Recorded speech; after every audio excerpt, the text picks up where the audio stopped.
Namo Pha. Good morning. Thanks for joining me for our daily practice check-in. Listen, listen, listen. This beautiful sound calls us back to our true home.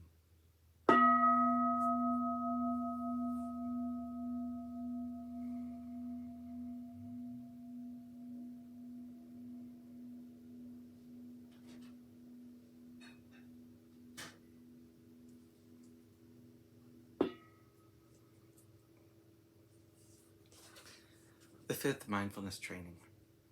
Aware of the suffering caused by unmindful consumption, I vow to cultivate good health, both physical and mental, for myself, my family, and my society by practicing mindful eating, drinking, and consuming.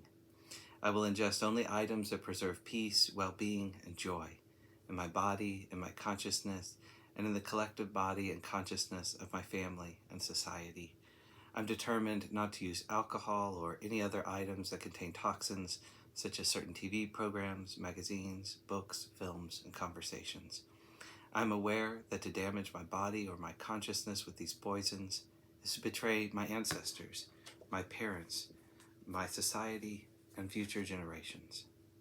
I will work to transform violence, fear, anger, and confusion in myself and in society by practicing a diet for myself and for society.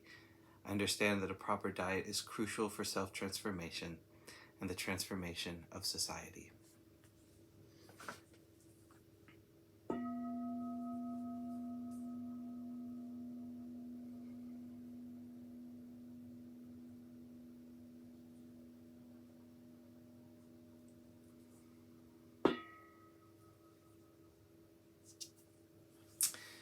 For our Dharma lessons, we're reading Ajahn Chah's book, Everything is Teaching Us, and we're continuing in a talk called The Dharma Goes Westward.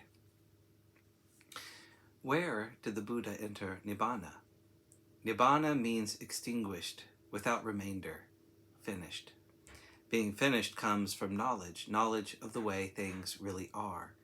That's how things get finished, and that is the Paramattha Dhamma. There are explanations according to the levels of convention and liberation. They are both true, but their truths are different. For example, we say that you are a person, but the Buddha will say that's not so. There's no such thing as a person. So we have to summarize the various ways of speaking and explanation into convention and liberation. We can explain it like this. Previously, you were a child. Now you are grown up. Are you a new person or the same person as before? If you are the same as the old person, how did you become an adult? If you are a new person, where did you come from? But talking about an old person and a new person doesn't really get to the point. The question illustrates the limitations of conventional language and understanding. If there is something called big, then there is a small. If there is small, there is big. We can talk about small and large, young and old, but there are really no such things in any absolute sense. You can't really say somebody or something is big. The wise do not accept such designations as real. But when ordinary people hear about this, that big is not really true and small is not really true, they're confused because they are attached to the concepts of big and small. You plant a sapling and watch it grow. After a year, it is 1 meter high. After another year, it is 2 meters tall. Is it the same tree or a different tree? If it's the same tree, how did it become bigger? If it's a different tree, how did it grow from the small tree? From the viewpoint of someone who is enlightened to the Dharma and sees correctly, there is no new or old tree, no big or small tree. One person looks at a tree and thinks it is tall. Another person will say it's not tall, but there is no tall that really exists independently. You can't say someone is big and someone is small, someone is grown up and someone else is young. Things end here, and problems are finished with. If we don't get tied up in knots over these conventional distinctions, we won't have doubts about our practice. I've heard of people who worship their deities by sacrificing animals. They kill ducks, chickens, and cows and offer them to their gods, thinking that will be pleasing to them. This is wrong understanding. They think they are making merits, but it's the exact opposite. They're actually making a lot of bad karma.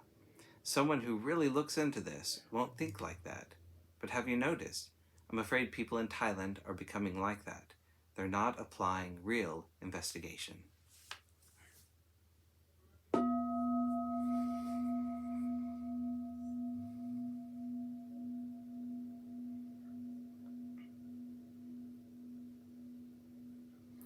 May all beings be well. May all beings be happy. May all beings be at peace. Sadhu, sadhu, sadhu. Thank you so much for joining me today.